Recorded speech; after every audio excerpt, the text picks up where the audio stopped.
Yo, welcome back everyone to the Minder Lab. You're in the lab today with Anna Prassl. How are we doing today, Anna? I'm doing good. How are you?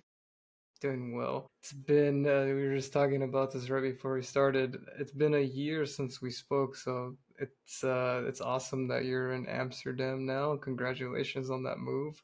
What Thank you. prompted you to move? Well, the dance music, of course. Amsterdam Yeah. or the Netherlands in general are the capital of music festivals here. Yeah, that's fuck. I definitely still need to get to Europe somehow because I definitely want to come to the Netherlands. I think that one stands out the most for me on places to visit out there. With Austria, it still looks beautiful as well with the mountains and the forests, hiking and all of that sounds amazing. But how have you enjoyed living in the Netherlands so far? Well, I moved half a year ago, and I can definitely say that I've not really visited less events than before.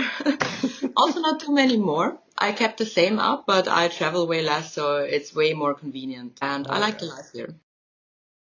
What are you doing up in Netherlands now? Are you full time with the event organization or Well, I work in marketing here, okay? actually in a Baumaterialien franchise, in a franchise for construction materials. I'm in the marketing for their franchise partners in Germany and Austria for video productions because, as dancers, we all learn how to direct movies. Yeah, so all the dance and event stuff I do on the side still. That's awesome. So, just for the audience new to who you are, just like give a little bit of background and then also explain how you got into dance culture. So I'm from Austria, as you already said. I'm 28 years old and I've been going to music events since 2010.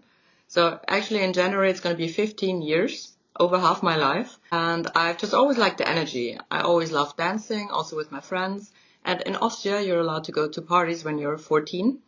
You Hmm. can drink when you're 16, but you can go to some events when you're 14. And that's what we definitely did.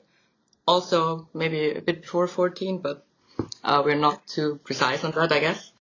And actually, my cousins showed me Scooter, H.P. Baxter, when I was in early middle school, late primary school, Hmm. and with the song J'adore Hardcore, where we had Australian shufflers in the music video. That was my first contact with hardstyle and dancing as well.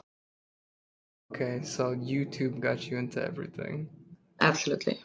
That's awesome. And dang. So it's just like thinking about this because I didn't start raving until I was like in my mid 20s, so I couldn't even imagine doing it at a younger age. I mean, Vegas is the perfect place for an opportunity like that to happen, especially with all the house parties that I went to. But I can't imagine, even if you weren't actually using anything substance wise, going to these festivals that you guys have in Europe that's so different in like early childhood. Well, I would say, of course, people consume here, but especially where I'm from, Hmm. alcohol is the biggest consumption at all events, also at parties. And since you're allowed to drink when you're 16, people when they're 16 drink at events as well. So it's definitely going hand in hand. No, that makes sense. So when you started going to these raves when you were younger, when did you start or like getting into shuffling? Well, we had a Austrian version of shuffling where I grew up. Okay. It was called Krocher style. It was a mix of like hard step, like Schranz, a bit of jump style and a bit of Melbourne shuffle. Hmm. And the Krocher were like probably the biggest youth culture we ever had in my youth, at least in my generation. For sure. And I have to admit, we were mocking them a bit because they were looking a bit goofy to us, wearing very bright neon colors, having like a bleached, like a mohawk. And Okay. everything was very extra. And they were wearing these like angel devil pants and Ed Hardy shirts with like the rhinestones. Yeah. I would say we were, yeah, probably making fun of them. And by doing that, we were practicing the dance, you know? We're Hmm. like, oh yeah, this is big. We can do that too, ha ha ha, it's not that hard. It Yeah. was in fact not too hard, the Austrian version, but then it kind of got lost and around, I would say 2011, it kind of stopped here, but Hmm. everyone still knew it. And I still like the music and of course there were some videos online here and there, but many years later, actually, when I lived in the US, I picked up shuffling because friends of mine were shuffling and I was like, hey, this is so cool. First, didn't really want to learn it because I didn't want to be a look at me in a club or something. I was more the person with the sunglasses on that was vibing in the back. Then they showed it to me and I was like, hey, this is actually a lot of fun, and just kept at it. Interesting. So you started learning a dance that started back home in Austria just to, just to get a grasp of what it was. And then when you actually got to the States, and I remember you telling me that it started to become more of something you're like, oh, I should start practicing this because I enjoy this music and I'm connecting with the community now. Yeah, back when I started learning like the Austrian style, it was similar to the Australian one. It was similar to Melbourne Shuffle, but it was way more like jumpy and not like flowy and like really the rock and groove and stuff. We didn't have Yeah. that too much here. So our style was also a bit different music. So I've always loved hardstyle, and then with shufflers in the US, especially to Mhm. techno, because that's just way bigger than hardstyle in the States, I kind of really grew fond of doing that. What event did you go to, or festival rather, in the States that got you more into like practicing? Well, I started at, it was a Sunday party in Soundcheck in Washington, D.C., where I Okay. met the DMV Shuffle Circle people. And the party was only until, I don't know, maybe 9 p.m. because it was a Sunday. And then we Mhm. were all going to some park to still maybe like hang out a bit. And then they were like, no, come try these and these steps. And I did remember a bit from like back in the days when we practiced. And just there and then with the DMV Shuffle Circle people, I started my shuffle career. That's dope. Yeah, I think it's cool when you actually get introduced to a community that you first like haven't interacted with, and that's how it was within Vegas when I started as well. There was a bunch of dancers my brother would meet up with downtown Fremont, and then sometimes they would go practice like outside of the events. But when you have other people that are encouraging you to like jump in and learn more, it's very comforting. Then you don't feel like as awkward because you're a beginner. Yeah, I have to admit, I was never too big of a community person. Like the shuffle community, I would have never really seen myself as a possible part of that. That Hmm. really only grew later when I also started posting online and met more people and actually learned the value of a community. What did you learn from it? That people supported me from day zero, basically, like day Hmm. minus zero before I even started. And no matter how shit I was, because we all are in the beginning, every Hmm. single one looks awkward and really weird when we start shuffling. From that day on, people were just really supportive and excited and like gave song suggestions and said, I motivate them to also hop on this track. So that was a big community feeling, especially because not too long after the first lockdown happened. So we all had to Right. be at home, and to have this sense of community and Yep. socializing online was worth a lot. You're bringing me back to when I would host those. What the hell were they?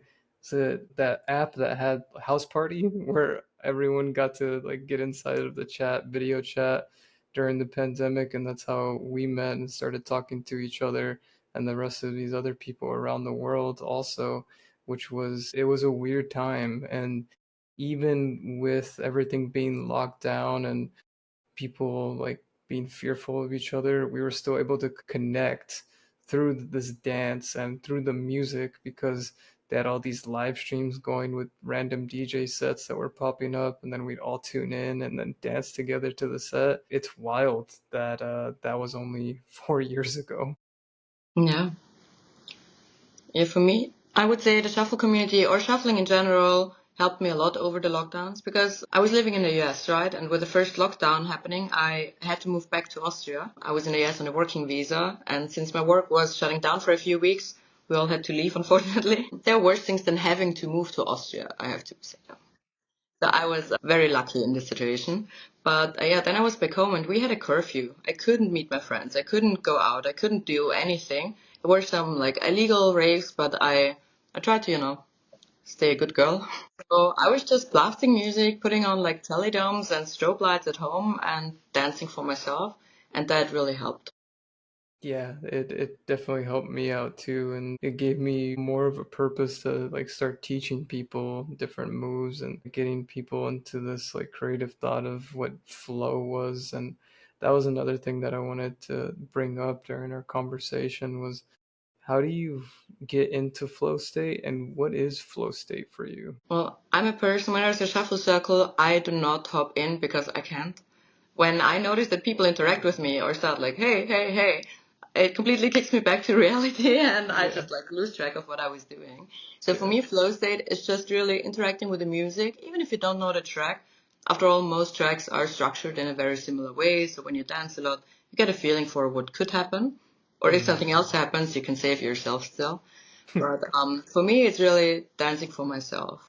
Not even recording a video, but just really, especially at events when I meet up with friends, and we're not like having a big like hype meetup or film together. We're just going off to the music together, and just it gives you so much more energy than it takes.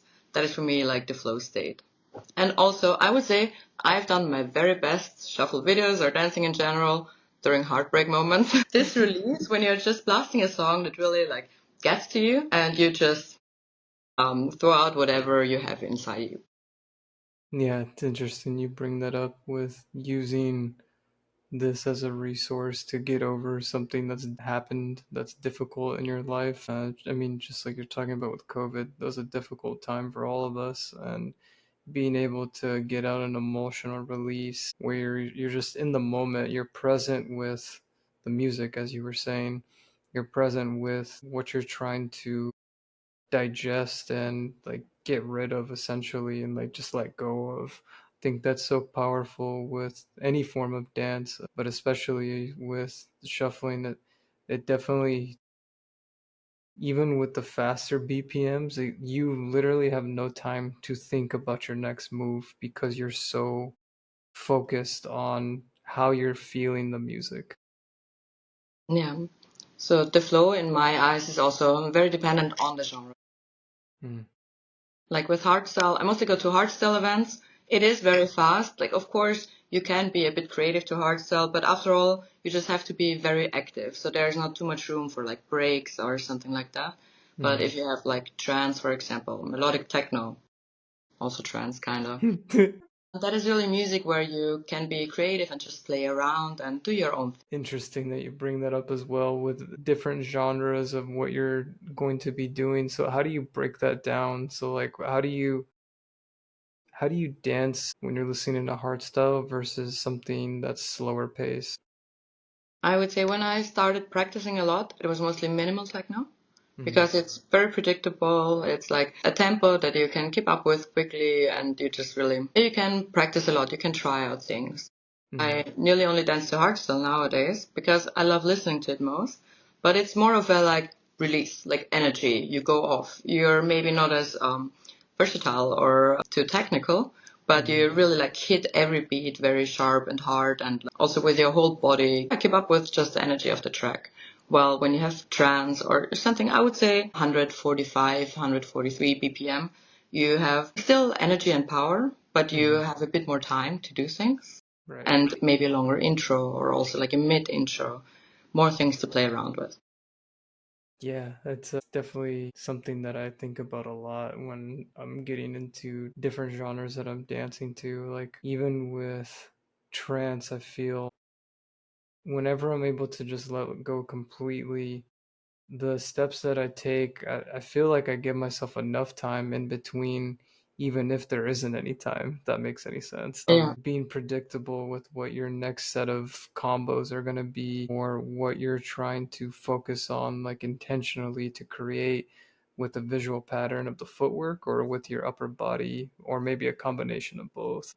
And I feel like even with just slowing down gives you more time to get into a predictable pattern, like you were saying, and have enough energy to create something new from that saved energy. Yeah, definitely. So, with all of these events that you've been going to, and like you're super popular in the European community, how do you feel when you're dancing on stage at these major events? There's nothing I love more, but I shit my pants every single time before I step up.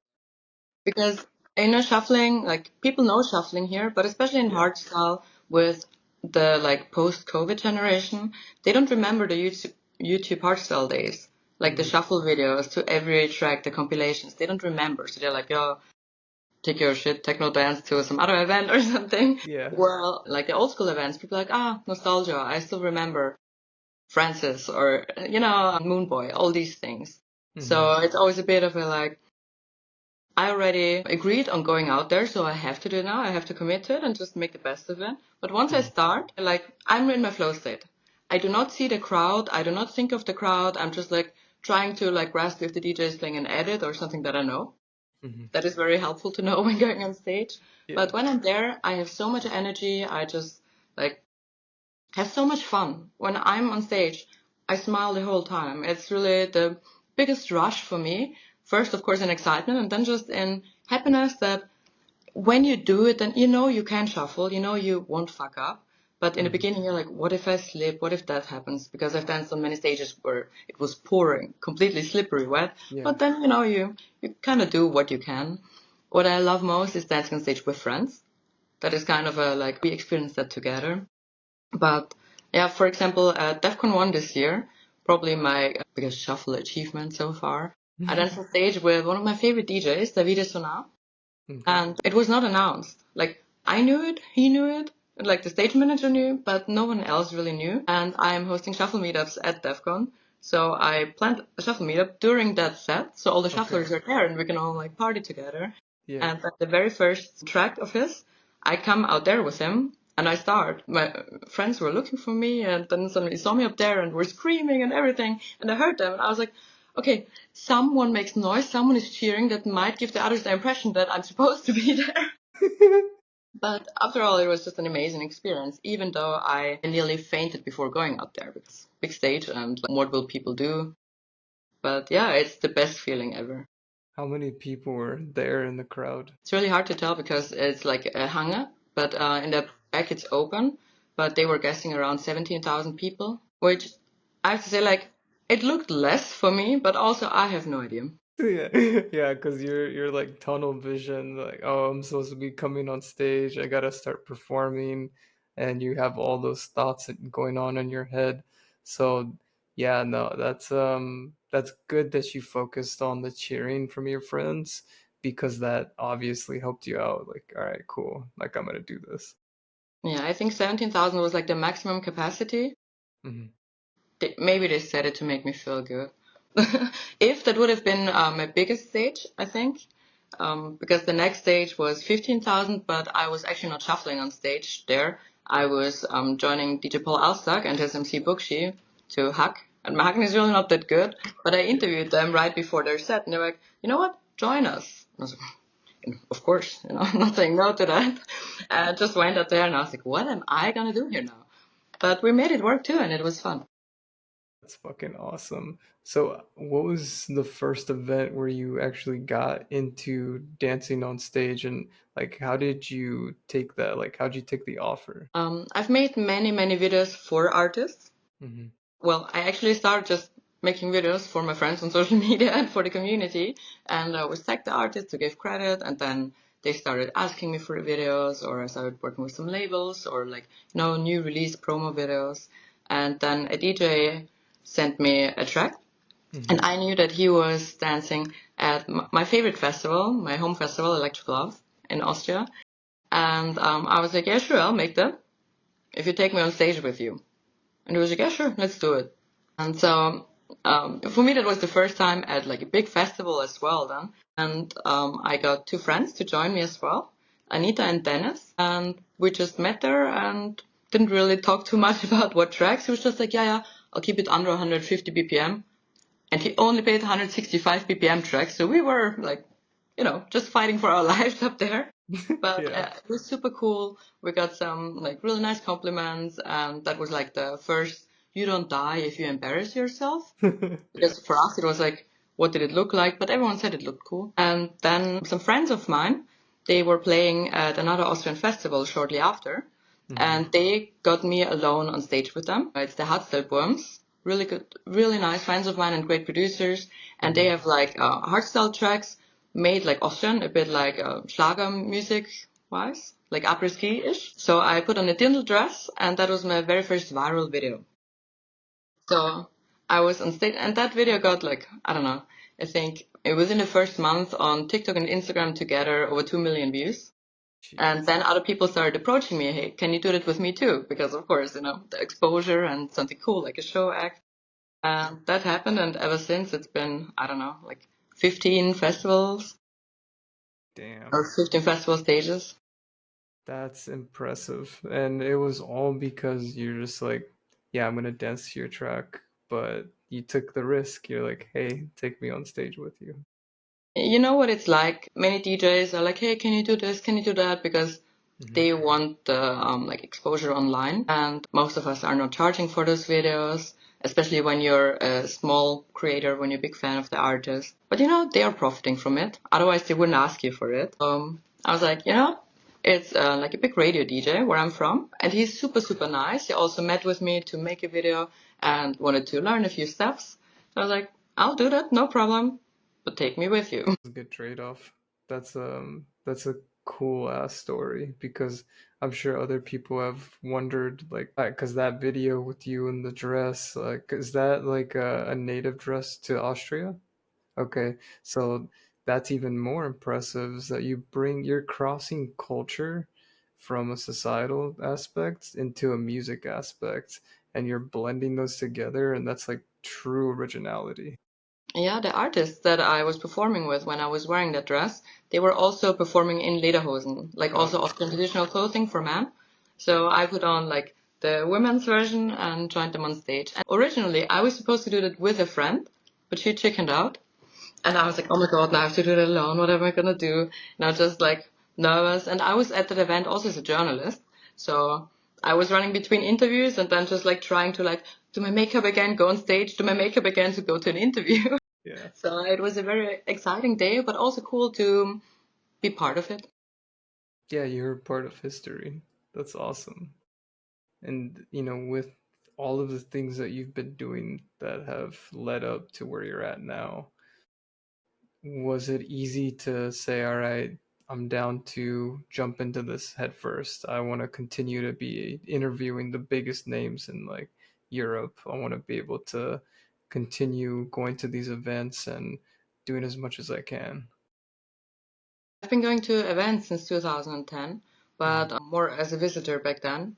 And with all the interviewing artists, that started for me through shuffling. That was really my big stepping stone. I studied event management actually. So Okay. I went to a hotel school, and then after in university, I studied business administration for event management in my master's degree. And so I was always interested in how events work. I Hmm. I actually went to hotel school because I wanted to organize Tomorrowland many, many years ago as a young teenager, Yeah. and then figured Tomorrowland is probably more fun as a visitor. But Hmm. I was still on the event side for sports events and culture events. And then with music events, shuffling really got me to the other side to actually like interact with the events, the DJs, the organizers, and just like the whole like show setup.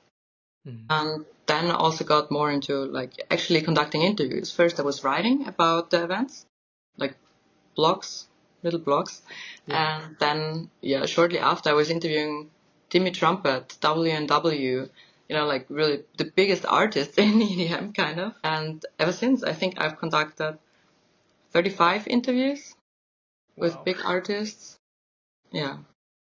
I Damn. still have so many that I haven't published yet. I need to, you know, I'm doing that next to my full-time job. I need to find some time to finish those. Yeah, no, I saw the names that you were interviewing and I was just blown away. I was like, damn, Anna is doing the thing. She got up on stage and she's been fucking owning it from every festival that she attends. But I was just wondering how that introduction into that world started. So thanks for breaking that down. That's awesome. Because I feel like other people obviously are inspired by what you're doing and want to understand how to get to there. So it's just as simple as finding a hobby that you enjoy doing and then taking the other skills that you can and try to like combine them. Yeah, I think it's not too much like finding a way in the scene, like finding your way into it, but do what you really, really love and do it with all your passion and without wanting anything in return. Because I did all of that, like all my videos for the first, I don't know how many years, and interviews and like blogs and everything for free. Not because I wanted to make this my job or something, but because I was excited to like share my opinion, share how the music made me feel, contribute something to these shows and events. Like every time I was on stage, I didn't charge anything for it. I just like, of course, it is really freaking cool to stand up there. It is really Yeah. cool. It really gives you something. But it was also just the excitement of the artist appreciating what you do. Because we dance to their music because we like their music. And if they want us to be part of their show or be part of their music video, it means that they like how we react to their music. And that is such a like full circle thing. Yeah, no, it's the appreciation from artist to artist because, that a lot of emotion is also getting pulled from the creativity that's in people's brains that are eventually put onto a music track, and you're like, fuck, I resonate deeply with this lyric, or just this melody really is touching different parts of my soul that I can feel the emotion coming from that artist who made it. Or it just really hits hard. Or really hits hard. Yeah, and this will be airing after I, show everyone that I'll be dancing on stage for the first time in my hometown. I'm getting mentally prepared for what that looks like, me being on stage after seeing this in my mind for so many years of wanting to get up on stage and do something like this, where now it's like, shit, it's a reality. So, how am I going to show the world how I express myself? And I've been going through different like iterations of what previous Dorians have done in the past, like video wise or just move wise. And it's got me thinking how exciting it is to be able to connect with the artists that I've listened to for so many years. And now I'm going to be like right beside them performing. Well, one big tip, don't plan too much. Don't plan. Because you will completely, your head will be blacked out. You will just do. And when you're there, you have the energy. And as long as you know the artist, you know the music, what can happen? Nothing can happen. No one in the crowd knows what you planned on doing. So they will not be like, oh, this was not what was intended. No one knows. Just like, when someone makes a mistake shuffling or something. Barely anyone would notice. And in a crowd, everyone is so excited and everything happens so fast Mhm. that just doing what you enjoy. And like, I could never do a choreography on stage because I would forget it. The moment I step out there, I would forget it. Just do what's fun. What do you feel like? You're a great dancer. So I've seen you dance to so many different tracks. There's like, I, for example, do say no sometimes to artists when I do not really, really like their music, or when Mhm. it's music where I'm like, my shuffle doesn't fit that. Where I then suggest other people that I know as dancers, but I don't do it because I could not be my authentic, real great self there. So as long as you like the music, just go for it. Enjoy. Yeah, then that's where I'm leaning towards, obviously, is like I have a very high analytical brain, but in some situations, just like you're saying, you can't even plan for it because it's already going to be in the moment. I don't know the tracks that are going to be played, and that's the unknowing makes it more interesting because it's like, fuck, how do I pull out creativity from something I'm hearing for the first time? And how do I interpret that enough to like keep hyping myself up? Because the other thing is we'll be dancing on stage with other people. So the creativity that you can bounce off with another person and get that same energy also is why I like this community, is because you can be dancing randomly in different pockets of a stage and someone else will be dancing next to you and you're like feeding off of each other's energy. You're like, oh cool, you did that, now I want to like see how I can incorporate that, or that gave me a different idea. So how are you inspiring more people to get involved with the shuffle community? Well, I used to give dance classes. Hmm. I was booked by like sports center where I lived before I moved to Amsterdam. All their members could attend my dance classes for free, and it was super fun. I had people from 18 to 30, no, to 73. 73 Wow. was the oldest person. So of course, I took it slower and like didn't make it a full like workout class, Hmm. but it was a group of like maximum 12 people per session. So I had some time with everyone. always had the same song. So Hypnotized by Oliver Kolecki will forever be my Spotify all-time number one because I played it in every single dance class. Yeah. But it's a very nice track to learn too. So we did some choreography there, and some people that used to be my students still send me stuff nowadays.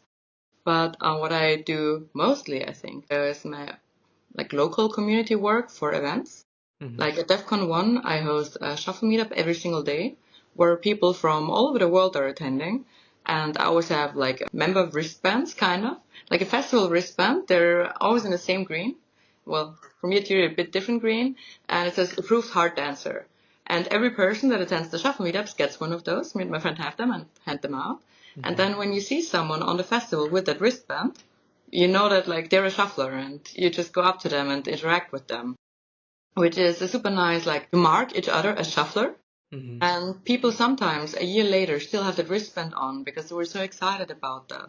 People from San Diego meet people from Los Angeles at my meetups in the Netherlands. And then back Mm. home they meet to dance. So it's really wholesome and brings many people together because while we are all online, nearly all of us post online, how Hmm. would you find each other? But since I post so much in hardstyle shuffling, that is my like very niche spot. Most people that shuffle to hardstyle would have seen something of me somewhere before. And if their friends know that I host a meetup and just tell them about that and they pass by and meet other people, then they again meet, I don't know, people from 40 different countries over the summer. So that is something where I'm proud of that we still keep that up after all these years, but Hmm. especially also the Dance Your Way to DEF CON countdown that Angel Winged and I do every year, where 25 days leading up to the festival, we have like a calendar with a Hmm. different track, and all people that like DEF CON, come to DEF CON, etc., get ready, like get fit for the festival with us in a dance session. And then on the last day, you'll meet at DEF CON and dance together. Yeah, that's really cool. That's a very small detail that you've included with just giving someone an extra wristband to identify who's another fellow dancer with you. I think that's a very solid memory that most people won't forget about because you gave them an experience within the experience, right? You're going to the festival, you're already gonna go see the people that you enjoy the most, dance-wise, music-wise, and then on top of that, you're like, oh, wait, I'm also a part of this thing that I can carry back to me when I go home. And then in the future, there'll still be that present community that I was a part of. And everyone loves festival wristbands. Everyone does. Everyone keeps them. Like I always tell people, ah, yeah, you can't take it off if it's annoying or something. But at the Yeah. festival, especially weekend festivals, everyone has to wear them anyways, every day. So they're just really excited when they get that, and everyone's been so appreciative and like, oh my god, and thank you. And I think like 50 videos at this point. I think just of the last 2 months, of the last 3 months, I have like 15 videos at just smaller events where I run into Hmm. people and give them the wristbands, and Hmm. they then hug me and show it to the camera and stuff. So it's just really wholesome how excited people are about that. And keep True. wearing them for like a year or something, which I can't. I always take my wristbands off the moment I get home. But it's nice that people like them. Yeah, it gives them a sense of belonging, and that's something that you're able to say you created with the community. You're like, hey, here's a piece of something that I thought of that would make an impact, and you're already creating that momentum because that gives other people the ability to start thinking about what they're trying to leave behind, right? And that's something that I've thought about a lot as well. Is, what am I contributing, leaving behind for the community? And I feel like when I first started practicing here in Vegas, it felt like the momentum started like doing something like this, right? Where it was like, oh, some people are getting into it, some people aren't. And then it was like right before I moved to Long Beach in 2017, where there wasn't a lot of clubs playing good music, and if it felt like Vegas wasn't gonna have a good scene for just techno trance, all of it. It was just like some top 40 like house music that would play every now and then. And then the scene just started blowing up as soon as I moved, and I was like, cool. At least I was like pushing for us to get better artists before I left. Like the fact that it happened and now I'm back being able to see everything, how it's grown, and the communities that have sprung out of that is also really cool to see. Now you get to enjoy it. Exactly. Yeah, even though I'm slowing down with the raving and event attending because I'm like now I'm focusing on this project. I'm trying to bring other projects to life and I still use it for that release, but no, it's cool just to see full circle moment that something I started learning 10 years ago has now offered me an opportunity to be like, okay, this is who I am. And then also in doing so, hopefully the next generation's like, hey, I want to continue doing this and pick up where you left off. Yeah, I have to admit, for me, I still go to many events, but it completely changed. This year, I actually attended my last events for this year, last weekend. Hmm. It was 43 events. And out of the 43 events, three were private, just like partying with friends. So 40 events were either like I was invited as an influencer, even though that still makes me cringe a bit inside, but happy if I can contribute as press, as a dancer, as whatever. But only three of them were I and my friends, like we bought the tickets and went there and did our thing. So how Which do is you great. I get to experience insane things like being in a radio studio for a state of trance right in front of Armin van Buuren and all these things behind the DJ booth with Party Boy, Artbad, Amelie Lenz. It's really like mind blowing. It's just very different to how I used to attend events. That's what I was about to ask next. Like, how do you show up for those things versus when you're just with your friends trying to enjoy it? When I'm just going with my friends, it depends on the genre, it depends on the party, I guess. Mm. But when it's a hardstyle event, especially in the Netherlands or in Austria or in Germany, of course, some people come up to me and recognize me, and it's like it's so nice when people come and oh, can I take a photo, blah blah blah, this and that, or just like the typical do the dance, please do the dance, and hold their phones, and then you do a few steps and then like, okay, maybe later. Yeah. But yeah, you feel a bit watched. You definitely don't party as excessively or like, you know, crazy party hard because whenever you do and you're like all sweaty after shuffling your ass off, then people come that you know and want to take pictures and you're like, yeah, give me a moment. um, but yeah, I would say I'm less tired after events because now I'm like still vibing, singing along, but not jumping around all night. I still get to see my friends. But I do sometimes look at them. Just last Saturday, for example, a very nice friend group of mine was at an event where I was too, and I was watching them just being, goofy, just being like really silly and like taking off the shirt because they're warm and this and that. And I'm saying like I could probably do it, but I maybe shouldn't. Mm. So I was a bit nostalgic at Yeah. times where I did that too. And I already said to some of my friends, we need to go somewhere far away. But of course, it's all worth it. There are a few things that change, but the positive sides overweigh by far. Yeah, that's an interesting perspective, right? Because you were just enjoying all of the festivals and events you were attending, being able to just be someone that's in the crowd. And now the crowd focuses on you. But that's why I was like, sometimes. I wouldn't say the crowd focuses on me, but it does happen that like we're at a festival somewhere and like I'm just with my friends and we party and party and party. The friends start talking to someone and then you're like, that's Anna, right? After like 20 minutes or 30 minutes of being close to these people, and I always thought only the people that directly approach me know who Mm. I am. And then I was like, oh my god, like I don't even know who knows who I am. Which like doesn't matter because like, I barely even drink at events anymore because otherwise I couldn't do my interviews for and like also stage performances for a whole weekend. That's not possible. It's definitely a bit of a I I get sent videos or photos of me being somewhere in the crowd or walking around somewhere. That's kind of it's not stress, but maybe a tiny little bit.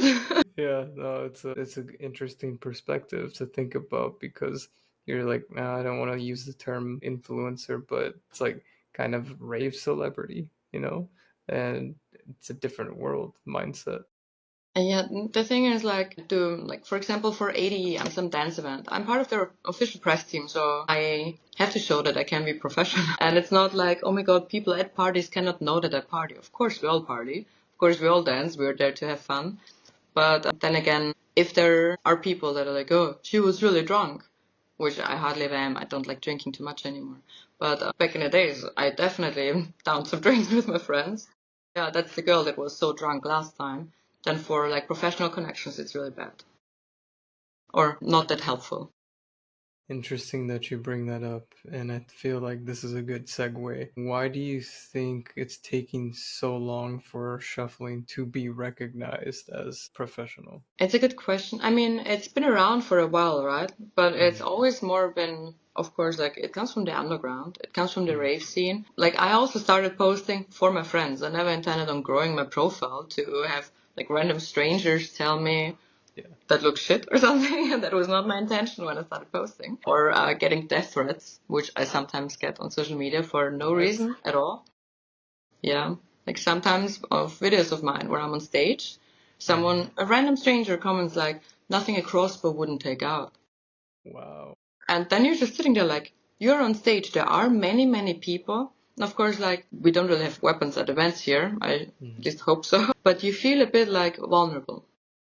If people feel so comfortable with their like personal profile, with profile picture and their job and their bio, if they are so comfortable commenting that, what do some people think that don't comment? Like, could something happen? So it is very, like, there are downsides to it. There are stress points to it. But so far, nobody attacked me on the street yet. That's good. So, yeah, I don't know why some people feel so negatively about shuffling and ridicule it so much. I think it was also because many people in new generation learned about it from TikTok with trends. Whereas I like TikTok. I use TikTok a lot. I learn from there. I entertain myself, everything. I post a lot as well. So I think just because it was the kids app, people didn't take it seriously, or still don't for a big part. Whereas the YouTube videos, the Instagram videos, everything else, the people at events, that has been around for so much longer. I think it's just that the general public that has not been exposed to shuffling before TikTok just connected to that. And that is why it has this like unprofessional little kid stigma. Some good points that you bring up, that's for sure. And I think you're spot on with it, is that it's represented through trendy dances that are coming from an app, right? Where some people use it frequently and some people look down upon it. So obviously, if you're out in public and it looks like you're filming a video and you're dancing, like obviously people are going to think you're silly for doing that.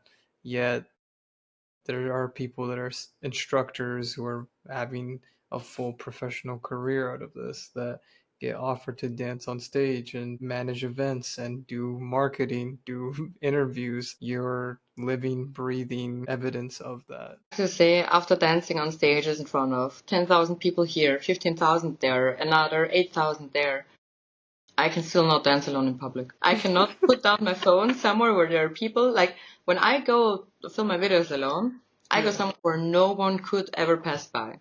And then I have to play music loud, because when I use like earplugs or something, like headphones, then I'm like, oh, maybe I don't hear someone like saying something to me. I'm like really shy dancing alone in public. Once there is one person with me, also dancing or just hanging out, I'm fine.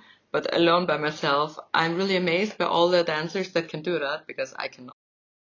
Yeah, I feel the same way. I try to find spots that don't have any people at all. And if there are people, like especially at the gym that I have here at the apartment, I'll go in there and dance, and then someone will come in while I'm actually dancing during a video. I'm just like, fuck it. I just pretend like they're not there, but secretly deep down I'm like, I don't want to do this right now, but this music is like hitting so hard that I got to just push through that insecurity that I feel about how I'm moving, how I'm expressing myself, cuz the music's up here, it's not on a speaker, so they obviously don't know what's Yeah. happening, but you just have to push through it sometimes.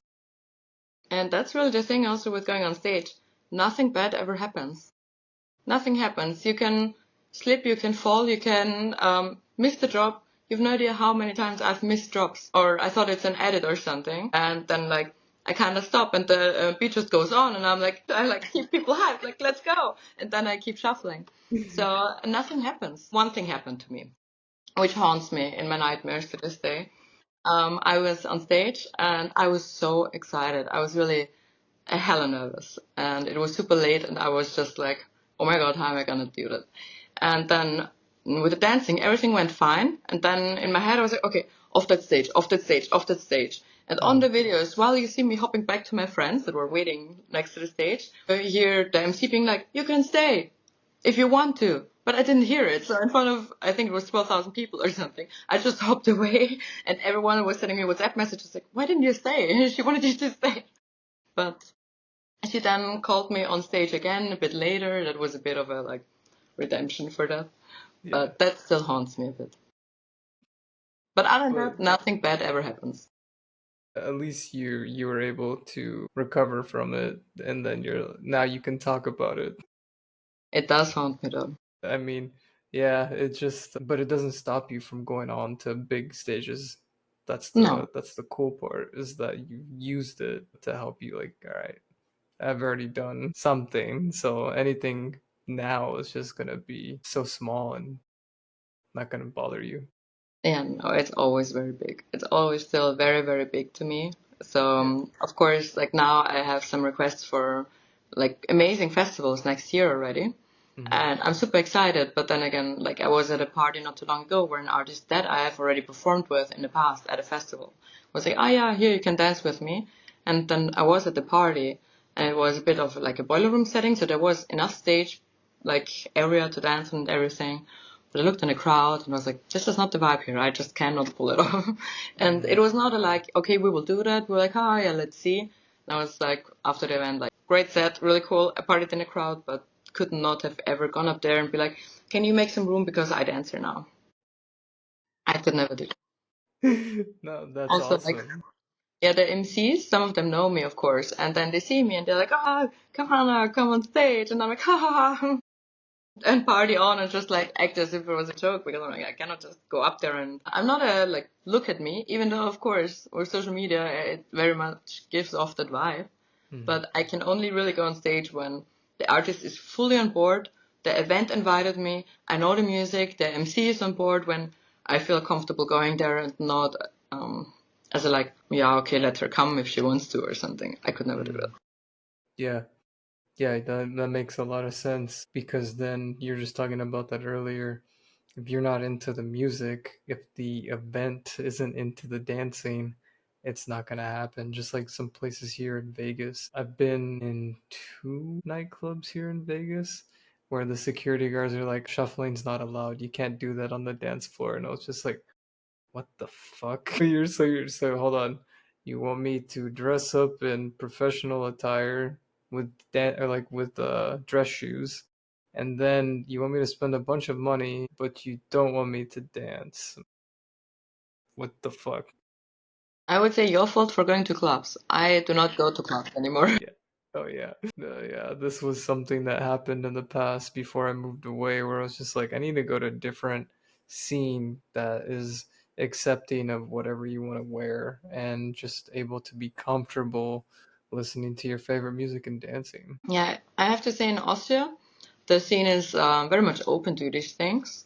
The scene is also very small and very dedicated. So you have a few people that throw all the events and everyone knows each other. And there are a few people that I've known for many years, that I've interviewed because I've known them for many years, that I've performed with, that I partied with. Like all of their events, when I'm home, I attend them. So when I'm there and they're just like, oh yeah, let's play this music and Anna, just dance. I don't know anyone in this club. I would be ashamed to be like, oh no, I can't. So then I have to do it. You know, I have to perform. I have to dance. And everyone's always welcoming. There are, of course, always some girls that then like look at my friends and like, I don't like girls like that. And to my friends, are like, that's our friend. Of course, you always have that. But Yeah. I don't care. I have fun. I know that I don't take away from anyone's party experience by doing that. When I'm at events, I don't look at the DJ. I always face the other way to my friends. So if they don't like people dancing on stage, just turn around, dance with your friends. I never face the DJ if there's not like the craziest visual or opening show or fireworks. I love fireworks, but other than that, I know what the DJ looks like. I've seen lasers before. I want to enjoy it with other people there. So true. And I think that's what the community should focus on, and I think that's what it's evolved to, right? Where there are always the pockets that are in the back where people are enjoying it together and not focused on the DJ setup. I mean, nothing wrong with you going to the front of the stage, being by the rails and like admiring.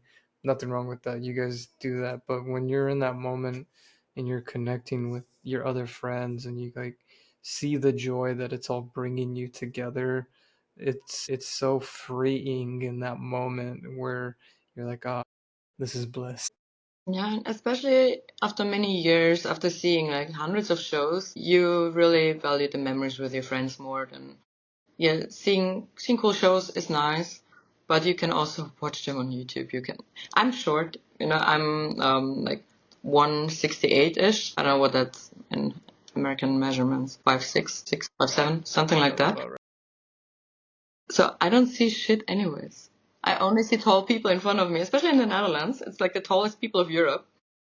So I don't see anything. I would just much rather see my friends. That's good. So just to start wrapping the conversation up, this is something I've been thinking about a lot, and it's like, what do you think the rave community needs to start doing more of? I think you cannot generalize that. I've partied in many, many different cultures, in many different countries, with many different genres. And I think people have different reasons to go to parties for. Like in the US, you have way more of this like community. It's like a rave is more of the like festival itself, the whole experience with like candy and trinkets or what it's called, like people interacting, making friends, experiencing things together. Well, for example, in the Netherlands, most people just do that as their weekend partying. It's not like a big occasion. It's just like there's 10 festivals every weekend. So just go somewhere where you enjoy the music and hang out with your friends. And I think you cannot expect those people that are not into like the culture that much to do something for like the festival or rave culture. Well, it's just their way of going clubbing. Mm-hmm. I think something that people should take care of more is, especially here, I notice it with very young people. When people consume, look out for your friends. Because especially post-COVID, they're like at some events, just look around and you're like, I hope they'll be okay. Mm-hmm. And there is a lot of like medical care stuff and everything, but it shouldn't get that far. It shouldn't have to get that far. So yeah, hold your friends accountable, not just everything, oh yeah, try it, this and that, but maybe just, like, hey, if you try this, keep it safe, don't overdo it, make sure you are somewhere around people that look out for you. Because last year I was at a festival where 3 people died. And that is just like, you're sitting there on the last day, look at all your friends, and you're like, oh my god, what if like that happens to my friends? Mm-hmm. I think that is something very important. Just keep it safe for everyone so people can keep enjoying it. And other than that, don't gatekeep. That's all. Expand on that. Don't gatekeep as in like, I hear that a lot from like also the younger generation. Um, with like, this is a techno dance. To our music, you have to do klaplongen or you have to do hake or whatever. When the music for me is klaplongen music, I try. I'm really bad in klaplongen, but I try it. When the music is fast, I hack. When the music is like having jump style kicks, I jump a bit.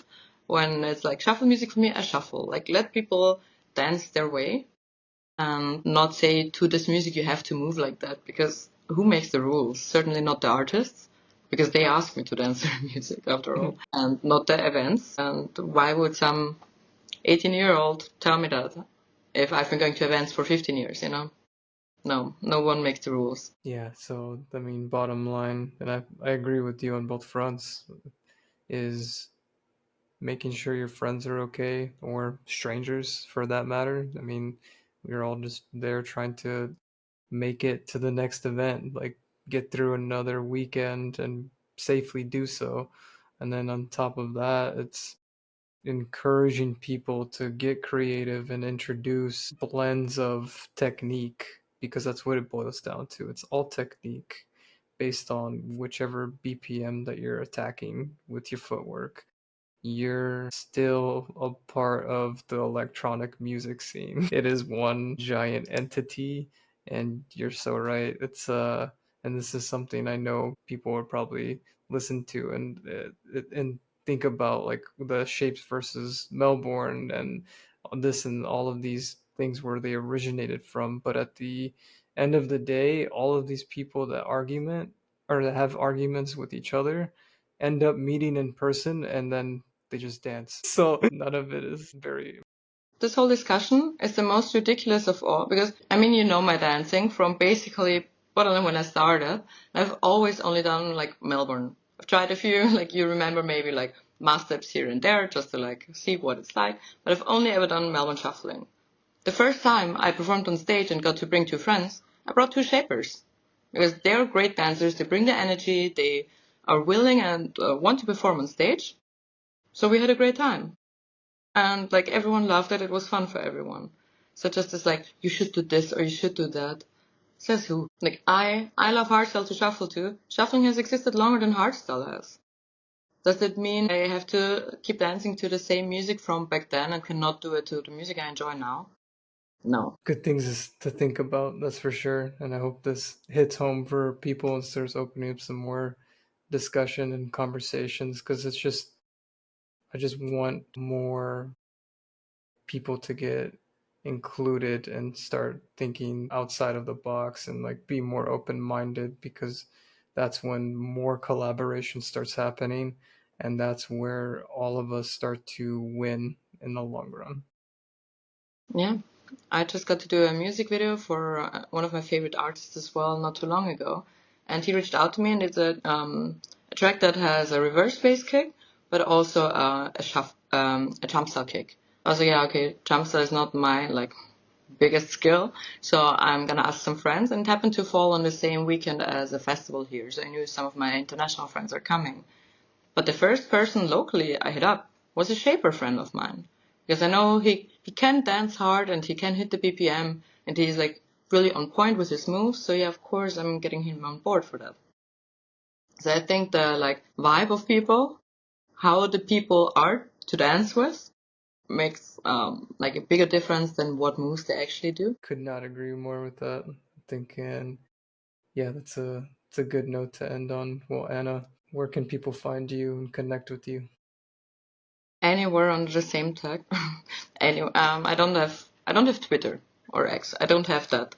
But on all other platforms, it's my full name actually, Anna Prassl or underscore Anna PR, which stands for. For sure. So I hope to have a follow-up conversation with you in the future. We'll get another one going and check in and see how things are going in Anna's world. But until then, we'll can't wait to meet you in person. So it'll happen one day. Yeah, you're definitely always welcome to join here in the Netherlands. I appreciate that. So until next time, Anna, I'll see you later. Thank you. Bye.